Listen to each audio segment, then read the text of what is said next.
진실탐사 엔터테이너 있는 대로 다 까! 최경영의 이슈 오도독. 네, 안녕하십니까. 진실탐사 엔터테이너 최경영입니다. 최경영의 이슈 오도독 시작하겠습니다. 오늘은 최근 논란의 사건들을 더 불편하게 만들고 있는 한국 사법부의 행태에 대해서 좀 짚어보려고 판검사 출신 두 분을 모셨습니다. 먼저 10년 넘게 법관복을 입고 계셨던 판사 출신의 신중권 변호사님. 네, 안녕하세요. 신중권 변호사입니다. 예. 그리고 이슈 오도독에서 단골로 까고 있는 분들이죠. 예. 검찰 공무원, 검사들의 검사로서 한 1년 계셨다고요? 예. 1년밖에 안 계셨답니다, 별로. 예. 이현주 변호사님 나오셨습니다. 네, 안녕하세요. 이현주입니다. 예. 두 분은 다른 뭐 팟캐스트나 유튜브에서 많이 뵀을 것 같은, 그리고 우리 시청자분들이 많을 것 같습니다. 예. 실제로 뵌 건 처음이에요. 그러니까 다른 식의 출연하고 이래가지고. 아, 그래요? 두 분은? 네, 저도 초면이. 예. 방송에서만 뵙고 오늘 처음 뵀습니다. 두 분 다 근데 각각 그 나름의 셀럽의 위치를 지금. 전혀. 아유, 셀럽이라고 하기엔 좀 민망합니다. 예. 예. 그 신 변호사님은 지금 예. 판사를 언제 그만두셨습니까? 2006년에 그만뒀습니다. 왜 2016년에. 2016년에 왜 그만두셨어요? 뭐 여러 가지가 있겠지만 예. 크게 두 가지를 얘기하면 첫 번째는 아무래도 경제적인 문제가 제일 크고요. 아, 그렇군요. 예, 그다음 두 번째는 좀 지쳤다고 해야 될까요? 그때가 몇 년 차셨어요? 제가 이거 만 11년을 하고선 나온 11년. 12년 차 들어갈 때 이제 나온 부장판사. 아니죠. 지금 사실은 제가 있었으면 지금 올해 부장판사가 됐을 기수거든요. 예. 예. 그러면 배석 단독 했었죠. 단독 예. 가시고 그러다가 이제 나오셔서 지금은 그러면 따뜻하십니까? 뭐 여기도 마찬가지인데 여기 요새 경쟁이 너무 심해가지고요. 예. 먹고 살기도 힘듭니다, 사실은. 근데 11년 차 월급이 그래도 한 700만 원, 800만 원 되지 않습니까? 8만까지는 안 돼. 600이 좀 넘습니다. 600이 조금 예, 넘습니까? 부장 정도 돼야 한 800 정도. 뭐 이건 좀 나중에 뭐 플러스를 따지면 좀 더 넘겠지만 기본적으로 한 600에서 한 700 이 정도 선입니다. 변호사 하는 친구들에 비해서는 뭐 턱없이 낫네요. 그렇죠. 낮게는. 그래서 예. 뭐 이게 뭐 원인이 될지 모르겠지만 사법부가 이제 보수화되는 이유 중에 하나도 사실 경쟁 능력이 커요. 그러니까 예. 기본적으로 경쟁 능력이 없는 사람들은 다 그 전에 옷을 벗고 나오거든요. 예. 그러니까 남아 있는 사람은 사실 어떻게 보면 상대적으로 경쟁 능력이 있는 분들이에요. 그러니까 그런 것들이 알게 모르게 자기가 살아온 배경이라든가 이런 것들이 영향을 미칠 수밖에 없어요. 행정고시도 그래요. 예. 행정고시도 요새 삼성이 잡아가는 사람들이 네. 30대나 40대 초반이면 다 끝나요. 40대 후반이나 50대에서 국장 되고 차관 돼 가지고 삼성에 들어가는 사람들은 거의 없어요, 이제. 그렇죠. 2000년대 초반에 그거는 다 끝나버렸고 예. 트렌드가 완전히 바뀌었죠.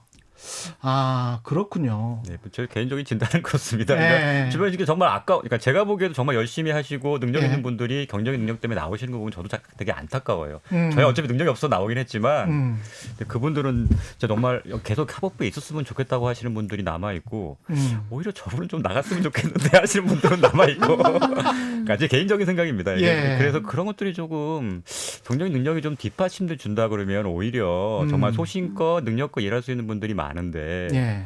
그러니까 자의반 타의반으로 쫓겨나시듯이 나오시는 분들이 있거든요. 그렇군요. 그게 좀 안타까울 때가 좀 또 승진해서 밀려서 뭐 승진은 요즘은 크게 신경을 신경 안 안 쓰세요? 쓰는 것 같아요. 예. 대부분이 사실은 자녀들이 이제 중고등학교 들어갈 때쯤 되면 아무래도 이제 돈이 좀 많이 들지 않습니까? 그렇죠. 사교육도 그렇고. 예. 그러다 보니까 판사 월급으로는 사실 감당하기 어렵거든요.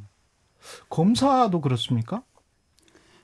거의 맞죠. 검사도 마찬가지입니까? 검사 출신 중에 사실은 장인어른 장모님이 이렇게 좀 부자시거나 그렇죠. 본인 집이 원래 부자였거나 이런 분들도 꽤 있더라고요.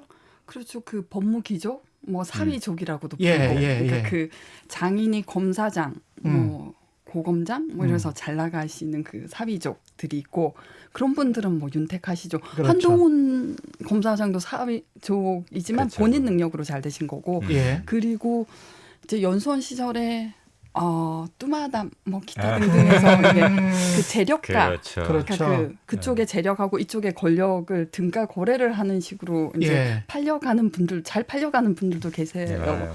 그럼 이제 맞습니다. 연수원에서 저도- 막 그런 경우 있죠. 저도 사실은 그 연수원 졸업할 무렵이 제가 결혼 정년기였거든요. 제가 32살에 이제 제가 저기 했으니까 저기 연수원 졸업 수료를 했으니까 예. 아유 그때 전화가 엄청나게 와가지고요. 아, 그래요? 진짜 많이 오기는 많이 와요. 그러면서 뭐 전국에 있는 소위 말하는 마담또들한테서 뭐 여자친구 있느냐 없느냐는 중요하지도 않아요.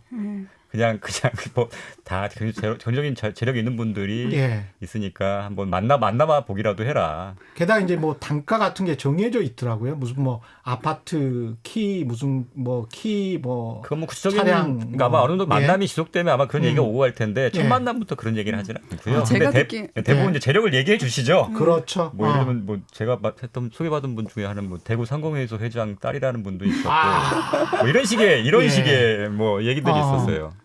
예. 변호사님. 예, 제가 듣기에는 뚜마담 수첩에 연수생들 명단하고 그 연수생들의 그 점수, 그러니까 뭐 외모, 학교, 연수원 성적까지 파악이 된대요. 그러니까 맞아요. 뭐 학교라면 서울대는 20점, 뭐 연고대는 예. 그 멋있고. 고연대는 예. 18점 이래가지고 사람 점수가 매겨져 있어요. 예. 그러면은 뚜마담이 남자 연수생한테 다 연락을 해서 예, 연락을 해서 이제 뭐 이런 처자가 있는데 보겠느냐 그 사람들도 성사를 시켜주면 성공 보수를 받으니까요. 그래서 예. 잘 팔려 가신 분들이 있죠. 저희 연수원 때 그 신혼집으로 타워 팰리스를 곧바로 받고 예. 뭐 그래서 저희가 진짜 야 너 잘 팔려갔다 그랬었어요. 그런 얘기죠. 예. 예. 그런 분들이 이제 근데- 검사 생활을 하면은 예. 그 수사관들한테 예.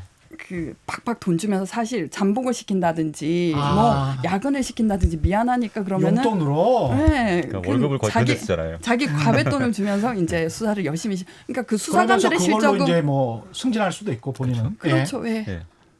돈이 있어야 되네. 그렇죠. 맞습니다. 검사도 돈이 그럼 있어야 돼요. 돈 있어야 예. 됩니다. 근데 그 한정된 특수활동비는 굉장히 한정돼 있을 거 아니에요, 그죠? 예. 그리고 다 영수증 처리해야 되는 거고.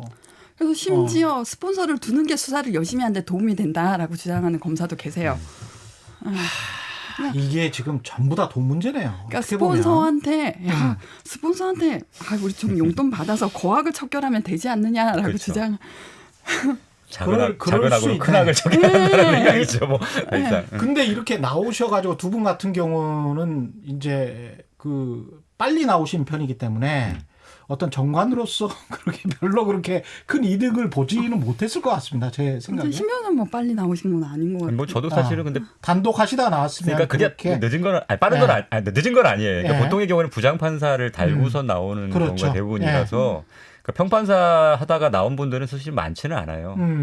뭐 그래서 저희 사실 그래서 그게 정관이 안 되니까 방송 활동을 통해서 어떻게 좀 알려볼까 하고 방송도 하고 있는 거고요. 근데 판사들은 예. 그 정관 물론 이제 정관 예우라는 게 정관 비리죠 사실. 예. 그렇죠. 판사들은 모르겠어 재량 범위가 그렇게 크지 않은데 검사들은 정말 해줄 수 있는 게 많아요? 그렇죠. 어떻게 해줍니까? 형사사건 같은 경우에. 그러니까 마약이다. 그럼 네. 판매 목적 소지랑 자기가 하기 위해서 흡입하기 위해서 단순 소지랑 형량이 엄청 차이가 나거든요. 그러면 판매 목적 소지를 단순 소지로 의유를 해주고 뭐 구속할 걸 불구속해주고 맞아요. 뭐 혐의가 있는 걸 무혐의로 불기소해주고 이런 네. 그러니까 그 기소 편의주의 기소 재량이 엄청나니까요. 근데 그게 공무원이 설마 그렇게 해주면서 바로 뒷돈을 챙기리라고는 저도 생각하지 않고. 그 곧바로 면전에 뒷돈을 챙기는 게 아니라 그게 예. 하나의 미풍양속. 미풍양소인 네, 거죠. 아름다운 전통. 왜냐하면은 그 특히 내가 다음번에 인사해서 물 먹으면 나가야겠다라고 고려하고 계신 분이냐 아니면은 뭐 부장검사, 차장검사는 뭐 그냥 경계에 있으신 분이죠. 내일 당장이라도 그렇죠. 먹어서 그런 분들은 찾아오는 그 정관 변호사가 자기 같은 거예요.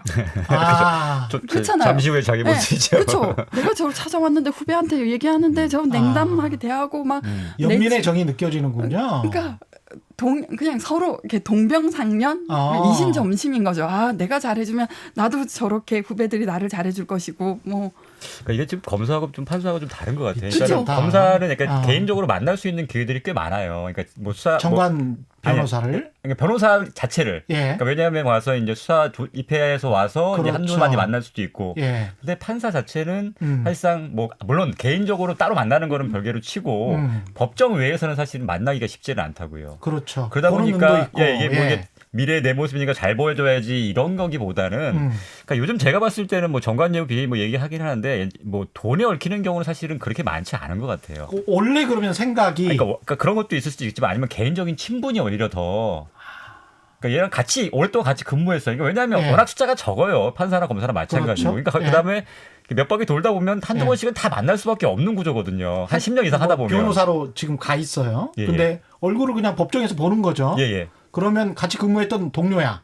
그러니까 뭐 그냥 예. 아무래도 호의는 있을 수 있겠죠. 아. 그게 작동해서 예를 들면 이런 거예요. 그러니까 아예 안 될 사건을 뭐 예를 들면 진짜 막 결과를 뒤집어준다 이건 안 되겠지만 결론이 이렇게 될 수도 있고 저렇게 될 수 있는 사건들이 많이 좀 있어요. 예. 그런 사건들은 아무래도 조금 이렇게 될 가능성, 그러니까 좀 약간 우호적으로 될 가능성이 좀 높죠. 아무래도 상대적으로. 근데 판사들은 3심제고 내 재판을 내 판결을 위해서 보고 이런 생각이 있어서 있어요. 맞아요. 스스로도 경계를 하는데 네, 감시하는 게 검사들은 있으니까. 전혀 그런 게 없어요. 맞아요. 그렇죠. 자기가 수사도 할 수 있고 기소도 할 수 있고. 그것이 거의 끝이니까. 그래서 그러면. 제가 어떤 사례를 예. 봤냐면은 그 강남의 성형외과에서 컨베이어 벨트에서 사람을 찍어내듯이 수술을 해요. 그러니까 그 수술방에 사람을 쫙 눕혀놓고 돌아가면서 예, 첫 번째 의사는 마취를 하면서 쭉 나가고 와. 보통 마취를 하면서는 그 사람 마취가 예, 마취한테. 네, 마취는 그냥 돈을 많이 받죠. 예, 예. 마취만 하면서 쭉 진행하고 예. 두 번째 의사는 이렇게 그 턱뼈를 절개하고 깎고 세 번째 의사는 이렇게 처리를 하면서 그러니까 오 마이 갓. 근데 그렇게 하는데 그 과다 출혈이 돼서 사망을 했어요. 한 명이? 예, 그 우연은 아니죠. 그렇게 예, 그러니까 그 집도의가 지혈을 하는 게 맞다고 하더라고. 왜냐하면 그렇죠. 사람마다 구강 구조, 해부학적 구조가 달라서 어디 예. 부위를 잘랐을 때 피가 많이 나왔다 이런 거. 근데 간호조무사를 지혈을 시켜서 간호조무사가 핸드폰 보고 화장 붙이면서 경과를 보다가 이제 사망을 한 사건이 있었어. 근데 맞아, 맞아요. 건대 예, 사건. 예. 맞아요. 그 뭐 보건복지부, 뭐 의료 컨설팅 회사, 뭐 그 종합병원에서 예. 모두 이거는 의사가 해야 되는 의료행위다. 당연하죠. 그렇죠. 근데 아니라고 했어요. 예, 검사가. 그거 검사가 무혐의를 써줬어요. 근데 그 검사가 이제 의사 아니 우리 법에 돼 있지 않습니까? 아니 근데 그러니까 뭐 간호조무사가 할 수 있는 의료행위, 간호사가 할 수 있는 의료행위, 의사만이 할 수 있는 의료행위 이거에 대해서 이제 의견을 보건복지부도 의료 12개 종합병원도 기관이 예, 있어요, 12개. 모두 동일하게 얘기하는데 그 검사는 아니다. 예. 간호조무사가 해도 된다. 본인이 의사거든, 의사 출신이거든요. 예. 그 검사가. 검사가 예. 근데 이제 그 문제가 된 게 뭐냐면 그 상대방 그 피고인의 변호인이 의대 동기의 연수원 동기였어요. 그러다 보니까 이게 둘 사이 뭔가 있었던 게 아니냐는 지금 의심을 받고 있는 거고요. 불사에 뭐가 있네. 그건 상식적으로. 그래서 지금 이것 때문에 지금 재정신청에 가 있거든요. 그러니까 예. 저희 고소했더니만 불기소 의견 나오고 그다음에 한 번 또 항고했더니만 그것도 기각돼서 이제 법원에다 재정신청한 거예요. 그 가족들은 어떡할 거예요? 그 부모든 누구든 그냥 얘가 좀 이뻐지려고 갔는데 그냥 죽어버린 거 아니에요? 근데 제가 드리고 싶은 말씀은 그 검사가 모든 의료기관에 보건복지부부터 보건복지부의 해신부터 뭐 의료 컨설팅 회사 뭐 종합병원 모든 의료기관의 해신을 모조리 무시할 수 있다는 거. 그냥 다 무시할 수 있어요. 네. 자기가 최고 전문가다라고 하면서. 그러니까 뭐 검사의 처분은 항상 그런 식이에요. 그러니까 물론 절차적으로야 항고라든가 미치겠다, 재정신청이라는 진짜 미치겠다. 절차가 남아 있긴 한데 예. 바뀌는 경우는 거의 없어요. 그러니까 그 권력의 힘으로 우기는 거죠. 그러니까 뭐 섬세하게 논리적으로 우기는 게 그게 아니고 예. 예, 써놓으면 그게 뭐 확정이 되는 거니까. 그래서 문제가 되고 있어요. 아니 최근에 어떤 검사가 구형이후 중에서 최승석 그 애경개발 맞아요. 대표이사 애경그룹 아시죠? 거기에 재벌 2세예요. 근데 이 사람이 이제 프로포폴을 했나 봐요. 그래 징역 1년 6월을 구형하면서 근데 이것도 굉장히 많이 봐준 거더라고요. 그렇죠. 예. 구형 이유가 특히 프로포폴이 더 이상 유흥업소 여직원이 피부 미용을 하면서 즐기는 것이 아니라 재벌 남성도 중독될 수 있다는 오남용 위험을 알린 점을 그러니까 재벌 남성이 프로포폴을 스스로 함으로써 오남용 위험을 사회에 알려서 경각심을 불러일으킨 점을 양형해서 참작해서 좀 깎아달라라는 식으로 구형 이후에 써놨어요. 거의 선구자 취급하고 있어요 지금. 진짜 이 또라이 아니야? 이렇게 얘기해 되는 거예요? 아니 뭐 이런 인간이 다 있어요. 이게 지금 제정신이에요? 그러니까 오히려 저는 그게 일반인도 이렇게 예. 걸릴 수 있는 것에 위험성이 있으니까 이걸 원래 한번 이런 기회에 한번 이렇게 일벌백계 해서 예. 좀 알려야 되겠다는 오히려 처벌을 강하게 달라고 저는 얘기한 줄 알았는데 그렇죠. 반대더라고요. 그래서 저는 변호인이 얘기한 건가? 라는 말이 그런 생각이 들 정도로 이거는 검사로서 아니 그리고 여기가 편견이 너무 지나친 게 유흥업소 여직원이 피부 미용을 하면서 즐기는 것이 아니라 그러니까. 유흥업소 여직원은 피부 미용을 하면서 프로포폴 그냥 투여하는 뭐 그런 별로 안 좋은 저질의 인간들이다라는 걸로 지금 네. 말하고 있는 거예요. 예. 이 사람의 편견은 상식적이지 않아요. 근데 제가 그 판사 하면서 예. 검사 구형에서 피고인을 봐주라고 하는 경우는 거의 본 적이 없어요. 뭐 이게 근데 이게 지금 재벌 2세인데 예. 이 검사가 그러면은 재벌 아까 말씀하신 대로 뭔가 체계적인 후위를 도모하는 겁니까? 아니면 원래 생각이 이런 또리입니까? 근데 검사들은 예. 항상 다음 인사 자기가 갈 자리를 생각하면 예. 그러니까 자기가 누울 자리를 만들어야 되잖아요. 예. 그 피의자 유력한 피의자하고는 잘 지내주고 싶죠. 최재경 씨가 최재경 씨가 에버랜드 특검 때 삼성 조사했지만 지금 삼성 변호인 하고 계시잖아요. 예. 될지 모르겠어요. 민유태 씨라고 박연차 씨한테 5만 달러 받아서 그만둔 이제 검사장이 있는데 그분도 박연차가 그때 그 향정신성 의약품 위반으로 했을 때 피의자였어요. 그러니까 자기 피의자하고 잘 관계를 도모해 두면 나중에 자기가 변호사가 됐을 때 이익이 되는 거죠. 예. 아니 진짜로 그런 생각을 가지고 이런 구형 이유는 이제 써서 나오는 거니까. 근데 또 한 가지 이거 있더라고. 거기 보니까 구형 예. 중에 수사 협조가 사실은 검사들 중에 가끔 그렇죠. 가명 사유로 주장하는 경우들이 꽤 많아요. 그거는요. 예. 저도 몇 번은 그렇게 그 구형하는 거 들은 적이 있었거든요.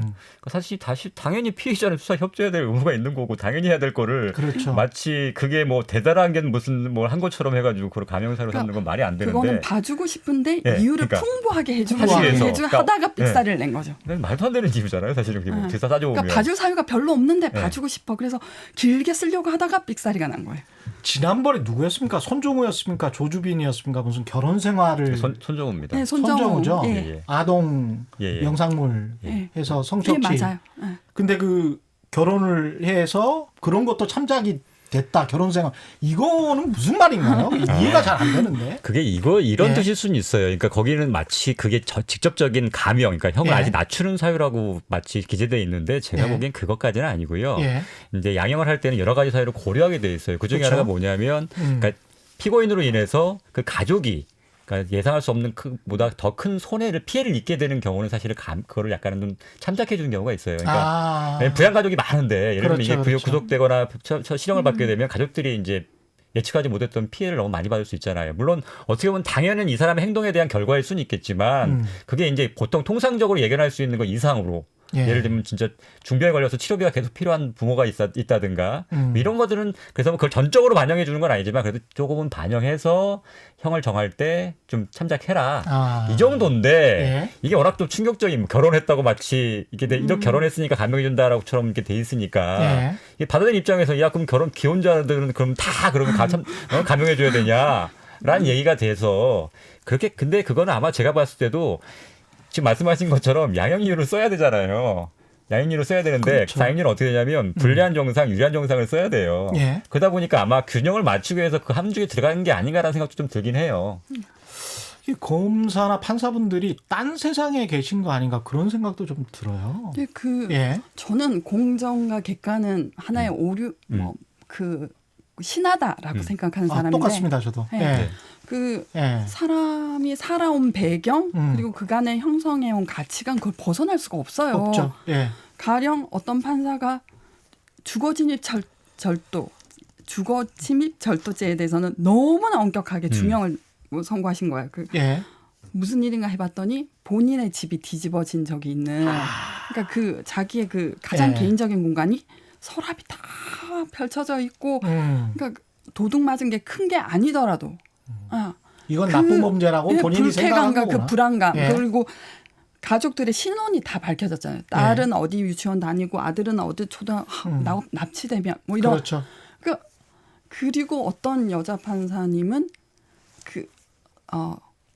성폭력 범죄, 강제추행, 강간에 대해서 그 피해자 쪽에 너무 엄격하고 너무 관대한 처벌을 내시는 거예요. 그분은 뭐냐면은 자기가 살아온 배경 때문에 왜 이 야밤에 여길 왜 있어? 그렇지. 네, 그러니까 뭐 밤늦게 아르바이트를 할 수도 있고. 범생이 생활했기 때문에. 네, 그래서 저는 맞아요. 그러니까 공정과 객관은 신하다. 사람이 어떻게? 근데 그들의 문화가 이제 따로 있는 거 아니에요? 그러니까 제가 네. 보기에 그러니까 판사 같은 경우에 맨날 왜 세상 물정 하나도 모른다는 비판을 많이 받잖아요. 예. 근데 그럴 수밖에 없는 구조예요. 사실상 예를 들면 만약에 판사가 여러 명 막 여기 사회적 여기 뭐 예를 들면 회사를 운영하는 사람도 만나고 누구도 만나고 다닌다고 생각해 보세요. 예. 그럼 그거 좋은 소리 듣지 못해요.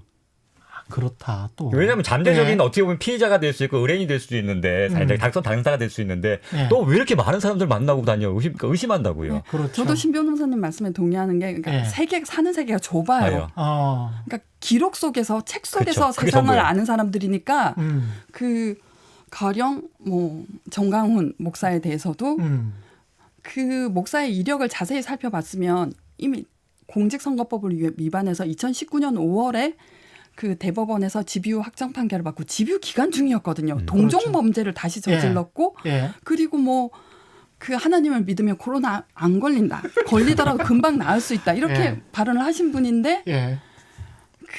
그러니까 그 판사의 그 선한 명령, 법원의 선한 명령이 먹힐 거라고 생각하는 그 순진함. 저는 그분이 무슨 정강훈하고 같은 정치적 생각을 갖고 있다든지 예. 뭐 종교적으로 같은 그런 건 아니라고 생각해요. 그건 모르겠지만 어쨌든 예. 그냥 순진함이 그렇게 생각할 수도 있는 거예요. 법원이 말을 하는데 듣겠지. 예, 나는. 그러니까 심각하다. 지금 말씀하신 것처럼 그래서 저는 가장 답답한 게 뭐냐면 뭐 저도 뭐 안 했을 때는 잘 못 느꼈을 수도 있긴 하긴 한데 나와 보니까 가장 판사의 제가 보기엔 제일 덕목은 열린 마음인 것 같아요. 그렇죠. 그러니까 뭐냐면 자기가 아는 세상 외의 세상이 있다는 걸 인정을 해야 되는데 기본적으로 인정을 못 해요. 그러니까 자기가 살아온 세상이 전부인 거예요. 그러니까 이 기준에 딱 맞지 않으면 모든 게 다 틀린 거거든요. 다른 게 아니라 틀린 거예요. 그러니까 기준에 따라서 판단하다 보니까 사실상은 어떻게 보면 세상과 동떨어진 그런 판결들이 나올 수밖에 없는 거죠. 아까 말씀하신 대로 경험이 많은 어떤 변호사 출신을 또 판사로 하면 이해상충의 어떤 뭐 여지가 있다고 하니까 의심하게 될 거예요, 저 요즘은. 그러니까 제가 판사 보기에, 검사를 또 그렇게 또 임용하지는 못하고 미국처럼 참 그런. 근데 이게 나이브한 게 순진하다고 말씀하셨는데 나이브하다는 그 영어 단어가 멍청하다는 뜻도 있지 않습니까? 그리고 이제 미국 사람들은 나이브하다라고 하면 멍청하다라고 주로 생각을 하지 순진무구하다라고 부정적인 생각하지 어감이더라고요. 근데 이제 어떤 자기만의 세계에 빠져서 법전만 읽고 세상은 이럴 것이다라고 생각하는. 근데 이게 세상을 못 따라가는 거 아닙니까? 지금 성폭력 사건 같은 것들, 지금 조주빈 사건도 그렇고 손정호 사건도 그렇고, 제가 미국에서 데이트라인이라고 그 아주 유명한 그 아동 성 착취하는 가해자들을 미끼를 동원해서 가짜 미끼를 동원해서 시민단체와 함께 잡는 어떤 그런 프로그램이 있었어요. 미국 지상파에. 근데 주 지방 검찰총장 바로 밑에 있는 검사장급이 걸려버린 거예요.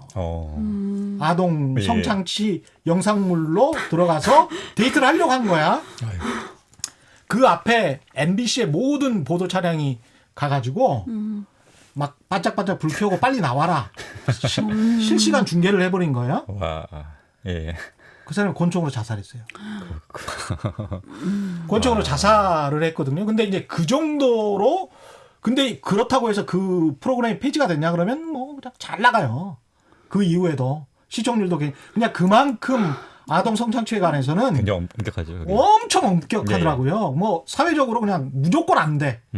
그리고 자살한 게 당연. 뭐 이런 식으로 이제 되는 거예요. 그 방송사도 분명히 책임이 있는데 제가 보기에는 함정 취재를 했으니까. 그렇죠. 근데 우리 판검사분들은 전혀 이제 딴 세상에 사시는 거예요. 그런 측면에서 봤을 때. 근데 판사들은 순진하긴 하지 검사들은 거기가 자기 그 검찰권을 이용해서 검찰권이 수익의 원천이죠. 수익의 원천? 판사하고는 또 다른 세계죠. 다르긴 그렇습니까? 다르죠. 네, 수익의 원천이라는 거는 구체적으로 홍만표가 왜 그 뭐 오피스텔이 100 몇 채가 되겠어요. 그 뭐 제 정관을 할 때 구속 안 되게 해주면 6억을 받는다. 뭐 아. 6억, 그 5억, 그쵸. 6억 뭐 이렇게 부르신 분인데 그만큼 예. 수요가 있고 통하고 예. 이거 아까 구형 이유서라도 나온 거는 이게 텍스트로 나오잖아요. 판사는 판결문으로밖에 말을 못하고 예. 검사는 기소장, 공소장으로밖에 말을 못하는데 기소 전에 어떤 일이 있었는지 알 수 없죠.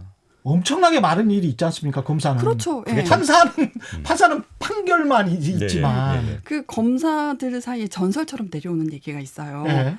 그 열심히 수사를 하고 났는데 예. 그때서야 엄청난 정관이 선임된 거예요. 그래서 난리가 난 거죠. 이거 어떻게 해야 되느냐. 예. 우리 검사장님 봐드려야 되는데 예. 수사 기록을 폐기시켰어요. 그러니까 그 많은 증거를 놔두고 불기소 결정을 쓰기에는 부담되니까. 증거 자체를 없애버리는 거죠. 네, 증거를 야, 이거는 법 위반이에요. 그렇죠. 우리 범죄죠, 범죄. 기자들이 맨날 탐사보도 기자들이 정말 갖고 싶어 하는 게 수사 기록이거든요. 근데 수사 기록 절대 안 내줘요. 그리고 그게 수사 기록을 보여주는 게 법적으로 안 되게 돼 있어요. 그래서 어딘가에 분명히 있을 텐데 절대 말을 안 해주거든요. 그래서 참 취재하기 힘든데 그걸 폐기시켜? 나쁜 놈들이? 왜 그때 장자연 사건에서도 장자연 과거사위원회가 재조사를 맞아요. 하니까 예. 통화 기록이 통째로 없어졌다. 없어졌죠. 뭐 이런 일도 있었잖아요. 그러니까 그런 거죠. 예. 아무도 견제와 균형 이게 못하니까 본인들이 거기에서 수사 기록을 폐기시켜도 뭘 누가 감시할 뭐가 네, 있어야지 말이지. 그 뭐 소위 뭐 소사의 밀행성이라고 그래서 뭐 은밀하게 네. 이루어지지 않습니까? 뭐 재판이 어차피 공개된 재판이기 때문에 뭐 법정에서 어떻게 진행되는 정도는 알 수 있잖아요. 뭐 뒤에서 뭘 했는지는 모르겠지만 어떤간에 재판 진행한 거 보면 아 이렇게 흘러가고 있구나 정도는 알 수 있는데 예. 수사 자체는 제 사실 변호사들도 잘 몰라요. 뭐 이렇게 물어봐도 얘기도 안 해주고 어떻게 되고 있냐 물어봐도 얘기도 안 해주고 그게 뭐 피해자 쪽이든 아니면 피고인 쪽이든 상관없이 얘기도 안 해주니까 사실 뒤에서 뭔가 있는 게 아닌가라는 의심을 받을 수밖에 없어요. 그럼 실제로 결과가 전혀 예상하지 않은 결과가 나오거나 이러면 아유 저기 또 뭐가 붙었나 보다 이런 생각을 할 수밖에 저희들도 할 수밖에 없으니까 그렇죠. 당연히 그럼 국민들 같은 경우는 당연히 그렇게 생각할 수밖에 없겠죠. 그러니까 그런 것들이 이제 뭐 사법부든 아니면 검찰이든 다 의심하게 되니까 그렇죠. 불신하게 되는 원인이 되는 거니까. 검사들 봐줄 때는 시원하게 봐주고 음. 몰아낼 때는 엄청나게 뭐 물량 공세로 조사를 하는 거죠. 그 가령 그 조국 전 예. 장관의 조민 뭐 고려대 입학 관련도 이미 공소시효 지났습니다. 그 업무방해 그 뭐 당국대 제일 저자로 된 걸 논문으로 해서 논문으로 뭐 제출. 입학해서 예. 유리한 처분을 받았다. 뭐 그게 그 공소시효가 7년이고 이분이 입학한 지가 10년이 지났기 때문에 예. 어차피 안 돼. 네. 근데 안 되는 건인데 저희 그 언론에 나와 공소시효 그것도 허위였고. 공소시효 지난 사건 고소해 보세요. 그거 빛의 속도로 공소 기각 판결 네, 맞아요. 바로 나와요. 공소 저희가. 기각 결정 받아요. 그러니까. 근데 그 안 되는 사건을 왜 조사했냐면은 조국 일가가 나쁜 사람이다. 이런 짓도 한다. 다른 짓은 못하겠느냐. 이걸 보여주기 위한 거죠. 논문을 제출했는데 논문 제출 안 했다고 거짓말했다. 예. 근데 그것도 거짓말이었지만 그것도 거짓말이었잖아요. 공소시효 지난 걸 왜 수사 인력을 그렇게 투입해서 예. 특수부를 인력을 투입해가 조사를 안 해줘요. 원래 하느냐. 원칙으로 안 해줘요. 그럼 바로 각하다거나 이렇게 돼요. 아니 근데 이런 상황에서 검사가 마음대로 주물딱 할 수 있을 것 같은 그런 건데 판사 입장에서는 우리가 미국처럼 막 법정에서 치고받고 싸우는 게 아니고 네. 기록 가지고 주로 이렇게 네. 쭉 읽어서 검사가 수사해온 기록 그다음에 진술한 조서 이걸 보고 근데 그 진술 조서도 아까 그 조국 사건 같은 경우는 고려대 교수가 그 검사가 저 제출된 목록도 있는 것 같다는데 뭐 이런 식으로 물어봤을 거 아니에요. 그렇죠. 그러니까 그 고려대 이제, 압수수색을 통해서 예. 이미 폐기돼서 그 입학 때 낸 자료의 목록이 없는데 그걸 확보한 것처럼 교수를 속여서 진술을 받았고 그렇죠. 예. 그렇게 된 건데 그러면 판사는 또 그거를 만약에 진짜 다른 사건이다 그러면 네. 그래? 그러면서 또 이렇게 그냥 넘어갈 수도 있는 거 그러니까 이게 아니에요? 예를 들면 이게? 지금처럼 이게 유명한 예. 사건이면 예. 사실은 뭐 한 번씩은 뭐 자세히 보고 꼼꼼하게 보고 뭐 이게 걸러질 가능성이 있잖아요. 근데 대부분의 사건들에서는 그게 안 돼요. 그러니까 뭐 소위 말해서 법원에서는 선택과 집중이라고 해가지고 뭐 사건이 워낙 많다 보니까 그렇죠. 모든 사건에다 다 똑같은 힘을 배분할 수는 없어요. 근데 그게 정해지는 그럼 어디다 집중할 거냐? 그건 일반 사건, 우리 보통이 말하는 우리들 국민과 밀접하게 관련된 사건들이 아니에요. 보통 언론에 나오거나 재벌 사건이거나 권력에 권력 가진 사람의 사건이거나 이런 사건에 대부분의 시간을 투입하고 나머지는 그냥 특별한 일 없으면 다 유죄 이런 식으로 다 그냥 처벌해 본다고 말이에요. 그렇죠. 그러다 보니까 억울한 사람들이 나올 수밖에 없어요. 네, 신 변호사님 말씀 맞은 게 그러니까 그 사법 자원, 수사 자원 한정이 돼 있잖아요. 예. 이걸 어느 사건에 얼마만큼 쏟아 부을 건지 그건 정말로 사법부 검찰의 재량인데 검사들은 정말 위험한 거죠. 왜냐하면은 그 검찰에서 제일 잘 드는 칼이라는 그 특수부들을 여기 쏟아 부으면 다른 범죄들은요. 그러니까 이 쓸데없는 공소시효 지난 사건 수사에서 언론 플레이하고 이런 사회 더 큰 범죄는 잠자게 된단 말입니다. 근데 언론이 예. 실제로 이렇게 계속 그 와치를 하고 있었던 사건 제가 바로 옆에서 봤기 때문에 최수건 PD가 유우성 사건 같은 거 간첩 조작 사건 했었잖아요. 예. 그때 국정원이 검찰은 나중에 이제 몰랐다라고 이제 주장을 했는데 국정원이 중국 출입국 기록을 조작을 해서 재판부에 제출을 했지 않습니까? 이게 마치 중국 대사관에서 나온 것처럼. 그렇죠. 근데 그 당시에 민병과 뉴스타파가 없었다면 그 사건은 유우성 씨는 간첩이에요. 그렇죠. 간첩이 된 거예요. 예. 만드는 게 뭐 쉽죠. 그 출입국 기록을 만들어 버렸기 때문에. 근데 가서 뉴스타파 카메라가 확인을 해보니까 그런 사실이 없는 없다. 거예요. 다시 그래서 중국 대사관에 확인해 보니까 이건 가짜다라고 하는 거예요. 그게 아니었으면 그냥 넘어갔죠. 뭐. 그건 넘어갔잖아요. 예. 그리고 사실은 검사들도 알았을 수도 있고. 알았을 가능성이 높지 않을까요? 정말 말씀 안 하시지만 너무 황당하더라고요. 제가 옆에서 봤을 때 아니 왜냐하면 그 뉴스타파 같은 그런 독립언론사 입장에서는 언론사 자체가 그냥 넘어갈 수도 있는 사건이에요. 왜냐하면 그 사람이 간첩이 됐으면 그렇죠. 간첩으로 확정됐으면 계속 이 사람은 간첩이 아닌 것 같다라고 했는데 대법에서 그렇게 간첩이다라고 확정 판결 나왔으면 그쵸. 그 언론사 문 닫아야죠. 그렇죠. 검사들 입장에서는 여러 사람을 다 잡아 죽일 수 있었던 거잖아요. 그렇죠. 실제로 지금 죽이고 있지 않습니까? 근데 검사들은 그 안에 있으면 가물을 알죠. 이 사건은 꼭 해내야 되는 사건이다. 예. 예. 관심이 높고 알죠. 알 수밖에 없죠. 이건 내가 위의 민원을 잘 해결해주면 다음 인사에 잘 갈 수 있는 사건이다. 예. 내가 삑사리 내면은 나는 골로 가는 사건이다. 이런 거 알죠. 아니 그래서 그렇게 빨리 나오신 거예요? 한 1년 하다가 이게 너무 이게 아니다. 저는 뭐 제 1년 생활한 거 가지고 그 깊숙이 이루어지는 그 뭐 중요한 사건 이런 건 경험할 수가 없는 거고요. 일단 검사들이 사건을 바라보는 태도, 처리하는 마음가짐, 그건 정말 와. 그러니까 어떤 사건을 잘 해결해서 자기가 인사를 위한 입지를 다지거나 아니면은 그 누구의 민원을 해결해서 인간관계를 쌓아서 뭐 다 인사청탁을 비벼볼 자리를 만들거나 사건을 바라보는 시각이 딱 그래요. 예. 아니 인사가 그렇게 중요합니까 검사들한테? 그렇죠. 왜냐하면 조직에서 더 인사하는 게 다죠. 왜냐하면 자기의 존재 가치를 이 조직이 어떻게 평가하느냐. 아까 전에도 살고 있는 세계 전부잖아요. 거기서 그리고 이때까지 살아온 것이 너는 몇 등? 뭐 그쵸, 이건데 그게 커요. 거기서 무능한 사람 되고 싶지 않거든요. 그러니까 이게 뭐 저희 뭐 연수원 출신들 같은 경우에는 아무래도 뭐 다 사실은 학창 시절에는 다 공부 잘했죠. 뭐 소위 말하는 정부에서 논다는 사람들이었단 말이에요. 그렇죠. 그러니까 항상 이 경쟁에 항상 익숙한 사람이고 경쟁에서는 이겨야 된다고 생각하는 사람들이에요. 그러니까 사법부를 통제하는 게 사실은 별거 없어요. 통계를 들이면 돼요. 너 몇 등이야 지금. 이러면 스스로 알아서 해요. 누가 뭐라고 해서 하는 게 아니라 내 꼴찌는 말 안 해야지. 그러니까 통계라는 게 내가 사건을 얼마나 처리했고 이게 나오지 않습니까? 그러니까 이거에서 지기가 싫은 거예요. 검사도 그렇고 판사도 그렇습니다. 판사 그래요. 그러니까 자존심이 굉장히 강해요. 그러니까 이거를 뭐 다른 걸로 뭐 예를 들면 혼내거나 이래서가 아니라 그냥 들고 야 너 보니까 딴 사람보다 못하더라. 이러면 이제 그때부터 이제 그게 누가 뭐라고 하지 않더라도 열심히 할 수밖에 없는 구조를 만들어 놓은 근데 거죠. 그게 정량적으로 평가가 가능한가요? 어떤 사건은 정말 그렇죠. 복잡한 사건도 있을 것이고 인간적으로 판단해야 되는 사건도 있을 것이고. 그러니까 근데 그게 안 예. 되는데 단순히 그냥 숫자로 통계를 내니까 답답하긴 하지만 어떤 순간에 기준이 그렇게 되어 있으니까 그러면서 그거에 따라서 이제 소위 말하는 예전 같은 경우는 법원행정처 이 라인이 있거든요. 예. 이렇게 해가지고 그래서 승지나 고법부장까지 쭉 가는 라인이 있어요.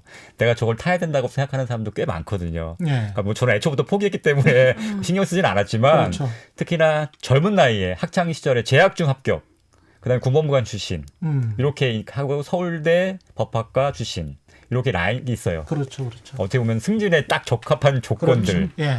그래서 저는 처음부터 뭐 서울대도 아니었고 나이도 많았고 예. 성적도 별로 그닥 이러다 보니까 저는 애초부터가 아니었기 때문에 포기했지만 그거에 목매는 사람들이 꽤 있어요. 그 이탄희 판사 책에 보면 그런 얘기가 나오죠. 그 법원 행정처 인사를 받고 네. 그 법관 리스트를 뭐 파일이 있다는 얘기를 듣고 휴가를 내고 고민을 하죠. 자기가 일을 일단 하게 되면 다른 판사들 같이 열심히 할 것 같다는. 그렇죠. 그래서 이제 저 여기 보직하지 않겠습니다라고 말을 한 거죠. 소위 말하는 이탄희 판사도 아마 그런 걸 네. 지금까지 그런 꿈꾸면서 그렇죠. 사실 왔어요. 그러니까 행정처까지 왔는데 그러니까 자기가 고민한 거죠. 이제 이걸 네. 포기해야 되냐 말아야 되냐 이 기로에 쓴 거죠. 네. 그래서 자기가 발을 담그면 자기도 그냥 그 시스템에서는 조직이 할 수- 시킨 대로 네, 열심히 할 수밖에 없어요. 없다고 생각을 하고 결단을 한 거죠. 대전한 거죠. 네. 원래 그 법에 법관은 법과 양심에 따라서 재판한다라고 돼 있잖아요. 그리고 검사님들이 이렇게 선서를 할 때도 법을 준수하고 정의를 구현한다라고 돼 있는 거 아닌가? 그거는 예. 근데 그 인사고과에 따라 이상적인 얘기. 예, 그 네. 교과서에나 나올 얘기고 예. 검사들을 둘러싼 환경은 일단 그 잘 나가는 검사, 못 나가는 검사의 벽이 너무나 그쵸. 높고 인사 경로가 너무나 확실해요. 잘 나가는 검사는 법무부 대검, 뭐 법무부 에도 그 서열이 다 있거든요. 네. 뭐 검찰국, 뭐 검찰과 뭐 법무심의관 이렇게 서열이 쫙 있어요. 대검도 뭐 대검 연구관으로 가야 되고 잘 나가는 사람이라면 예. 뭐 그리고 청와대도 한번 다녀오면 좋고, 그러니까 그걸 모두 좋은 보직을 다 거진하면 한동훈. 예. 그러니까 얼굴로 수렴되는군요. 네. 네, 맞아요.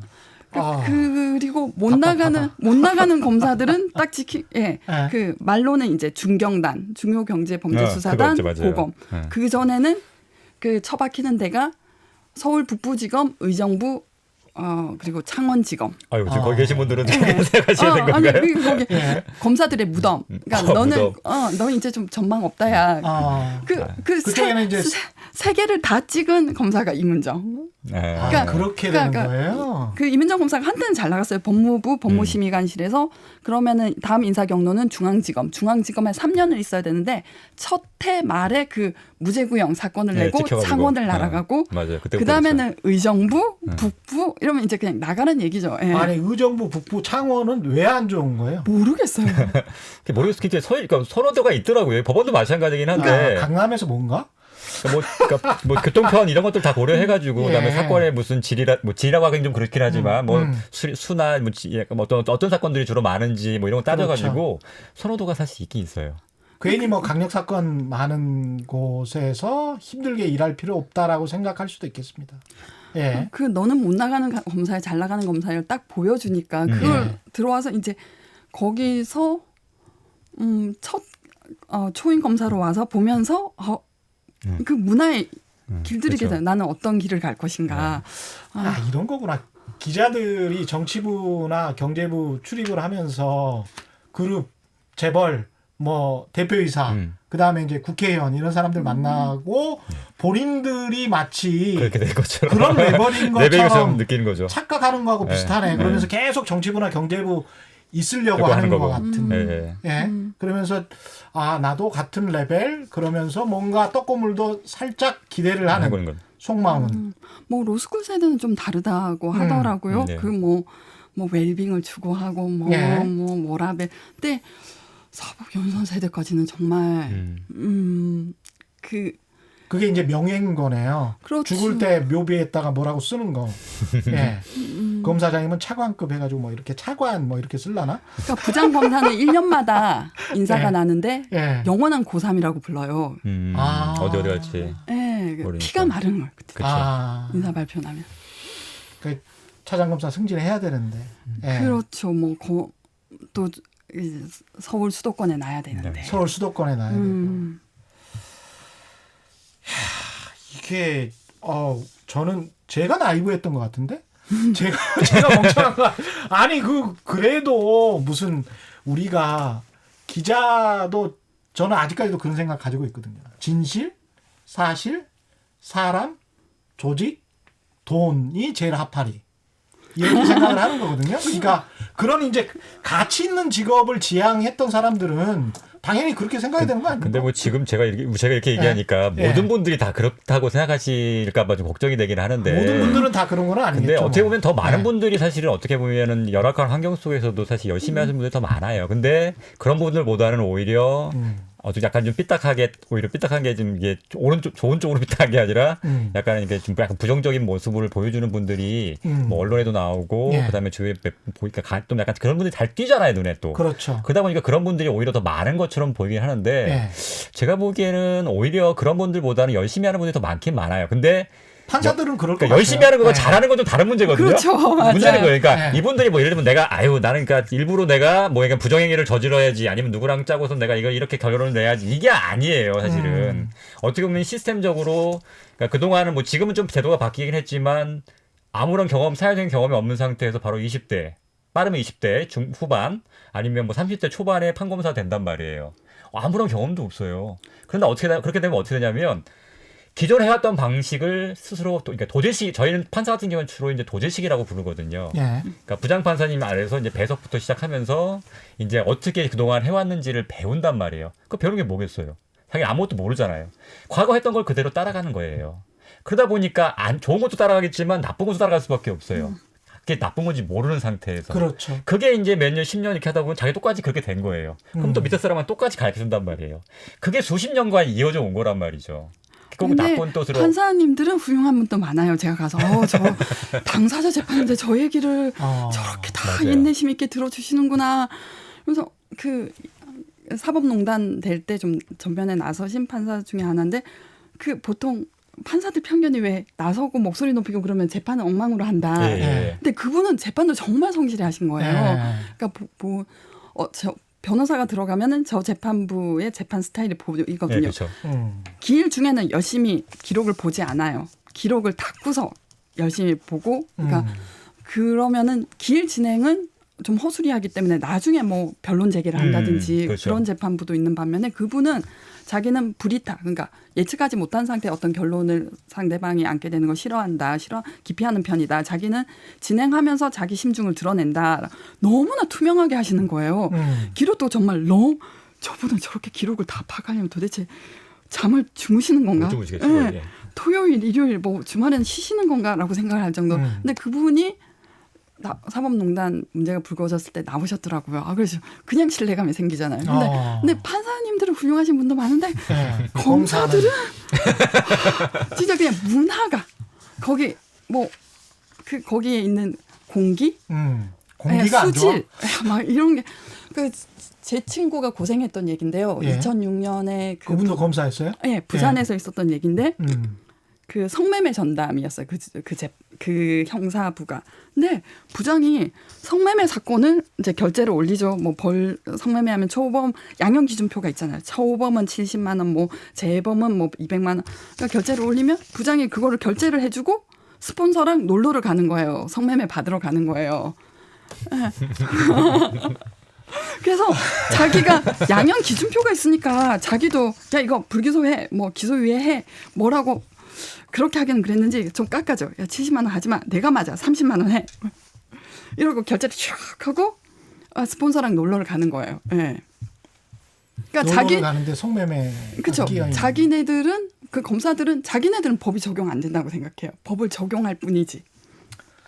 미치겠다 정말. 그래가지고 네. 그때 어떤 일이 있었냐면은 예, 제 친구가 이건 못 참겠다. 그래서 감찰 담당을 찾아가서 자기는 성매매하는 부장을 부장으로 모실 수가 없다라고 항의를 했더니 다 그런 사람들이잖아요. 뭐 빈도의 차이는 있겠지. 그러니까 감찰을 개시 안 하는 거예요. 예. 감찰도 안 해. 네, 감찰을 개시 안 하고 좀만 기다려. 좀만 있으면 인사 나는데 부장 바뀌잖아. 그렇죠. 교체를 통해서. 그래서 너무 화가 나서 그 부장이 주재하는 회의에도 안 가고 부원들끼리 모여서 점심을 먹는데 점심도 안 먹고 나는 당신에게 화가 났어. 이걸 딱 보여준 거죠. 예. 그랬더니 그 부장 검사가 그 이제 자기 친분 있는 여전 동기들, 뭐 근무연 있는 사람들한테 이 여검사가 이상하다고 소문을 다 퍼뜨려가지고 그 자기 친한 사람 말을 믿게 돼 있잖아요. 모르는 이 검사가 누구인지 알아보기보다는. 그래서 다음 임지에 갔을 때 어떤 부장도 얘를 자기 부로 들이려고 하질 않는 거예요. 저 사람이 이상하다던데. 네, 그런 문화. 그러니까 이제 성매매 아직도 그럽니까? 암암리에 이제 숨어서 이제 잘 서지영 검사 미투 이후로는 많이 나아졌죠. 근데 그 안태근 근데 그 이글거리는 욕망을 안태근 씨가 어떻게 하지? 그 장례식장에서 그 여검사의 부친상인데 어떻게 옆에 있는 여검사를 하겠어? 그러니까 그거는 그만큼 그게 익숙하다는 거잖아요. 미친 거네. 아니 근데 저 한 가지만 마지막으로 여쭤보면 외국이랑 달리 한국은 검사들이 있잖아요. 언론 플레이를 많이 해서 그런 건지 스타가 되는 확률도 되게 높아요. 예. 근데 판사분들은 저도 판사분들을 접해보지만 되게 말씀을 아끼잖아요. 언론이랑은 정말 접촉 안 하려고 하거든요. 특히 이제 재판 중인 사건은 진짜 말을 해주는 판사를 한 번도 본 적이 없어요. 내교도 있고요. 예. 근데 왜 검사들은 그걸 그것도 배웁니까? 혹시 언론 플레이 하는 것? 언론 강의 듣고 막 어떻게 언론을 상대해야 내가 뜰 수 있다. 아니면 본능적인 겁니까? 옆에 선배 검사들이 하는 걸 보고. 근데 언론을 접촉하는 검사들은 한정돼 있죠. 간심사가 될 만한 주요 사건을 하는 거니까. 그렇죠. 뭐 중앙지검의 뭐 반부패수사부 이전엔 특수부라고 불렸지만 뭐 아니면 금융조사부. 수사 기법이죠. 하나의 수사 기법이잖아요. 본인들 그렇게 정당화시키는구나. 그게 왜 수사 기법이 되냐면은 자기네들 경험칙으로 알아요. 언론에서 융단 폭격식 보도를 하면은 구속영장도 잘 나오고 판사도 심리적 압박 때문에 유죄를 잘 쓴다. 맞아요. 본인한테 훨씬 유리하네. 그러니까 판사들이 가장 요즘 신경 쓰는 건 사실 언론이에요. 요즘은. 그러니까 아무래도 뭘 판결을 하나 내놓으면 달려들어가지고 뭐 욕해놓지 않습니까? 그러면 뭐 안 보기도 하긴 하는데 아무래도 주위에서 자꾸 보기 눈치도 그렇게 주고 막 이런 가족들 같은 경우에는 좀 부담스러워하기도 하고 하니까 아무래도 눈치를 봐요. 그래서 오히려 요즘 같은 경우에는 무슨 뭐 권력 위에서 내려오는 권력 이거보다 판사 같은 경우에는 오히려 그런 거에 더 신경을 쓴다고요.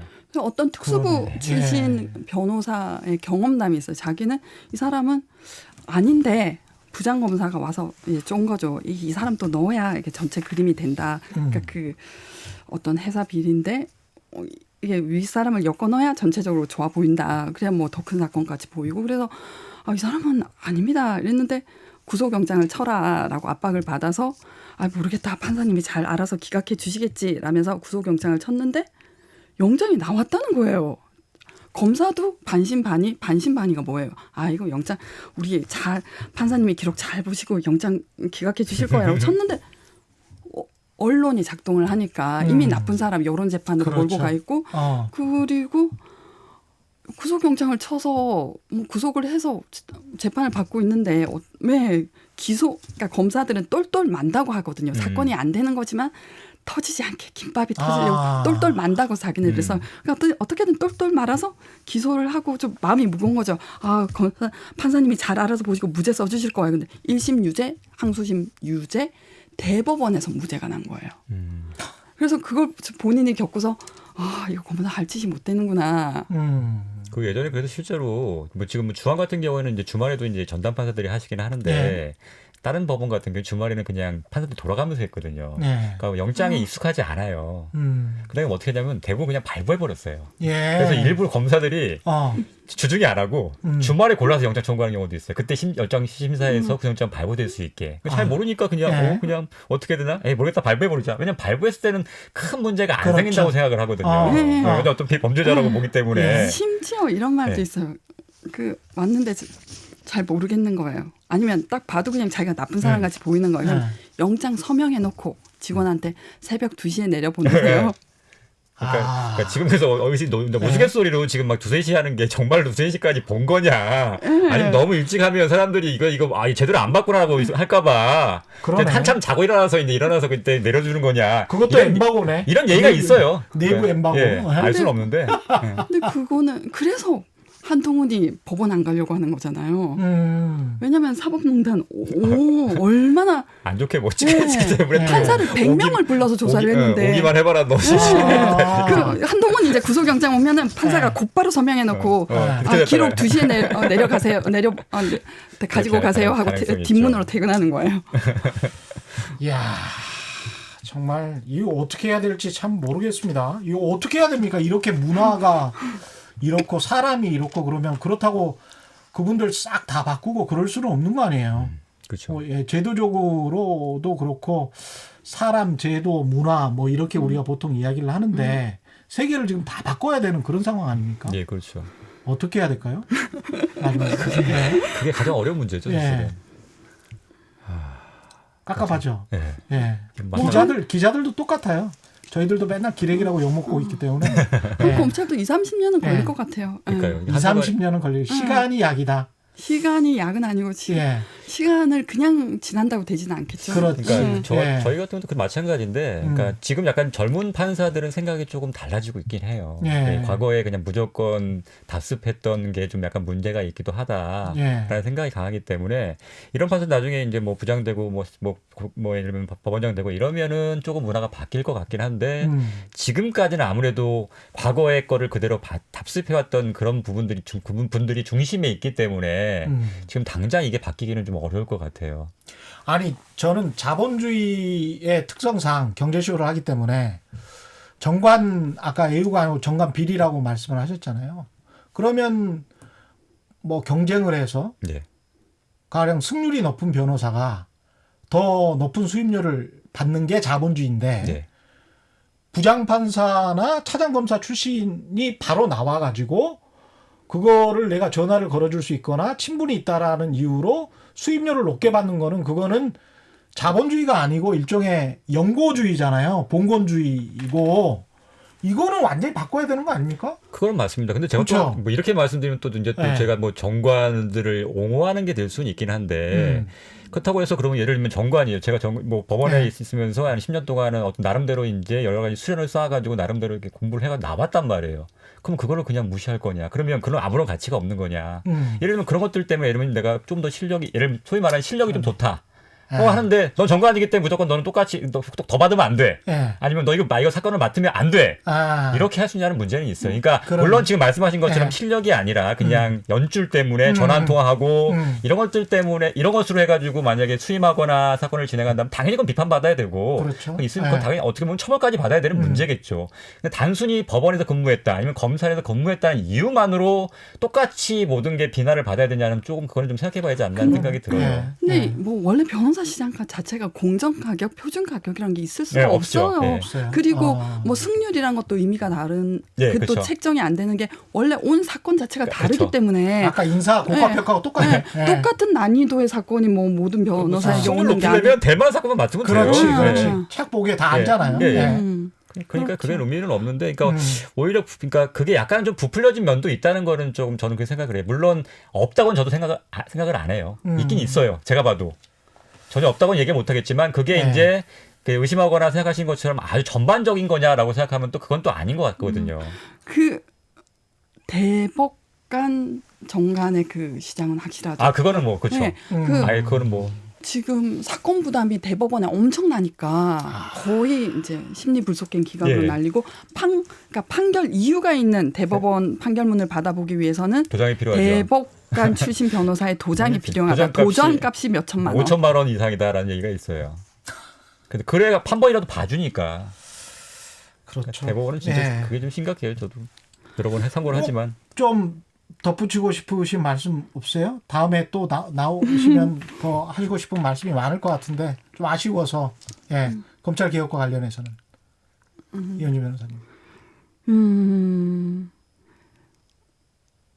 저도 감이 안 잡혀요. 감이 안 잡혀요. 검찰. 판사는 성실히 일하고 그래도 열심히 하려고 하는 분들이 더 많다라고 이렇게 평가를 해주셨잖아요. 근데 검사는 지금 그런 것 같지도 않다라고 검사는 말씀을 하셨는데 사실 뭐 비리를 저지르고 예. 뭐 사건을 말아먹고 그런 검사가 많다고는 저도 말을 못하겠어요. 근데 의식 자체가 그 동조되는 예. 검찰 조직을 보호하기 위해서 의식 자체 비판적인 우리 검찰이 이때까지 어떻게 해왔는가, 뭐 정치적 사건을 어떻게 처리해왔는가, 왜 우리 뭐 윤 총장은 직접 정치 플레이어가 돼가지고 저렇게 나서고 있는가 여기에 대해서 비판적인 의식을 비판적으로 생각하는 검사가 별로 없다는 거. 얼마나 될까요? 그거 거의 없죠. 거의 없으니까 뭐. 큰일이구만. 네. 뭐 조직을 위해서는 필요한 분이라고 생각할 테니까. 다음에 또 여러 사건들을 가지고 두 분 다시 한번 모셔야 되겠습니다. 신중권 변호사님 그리고 이현주 변호사님과 함께했습니다. 감사합니다. 예, 감사합니다. 예, 최경련의 이슈 오도독 단단한 껍질에 쌓여 있는 궁금한 이슈를 들고 다음 시간에 다시 돌아오겠습니다. 고맙습니다.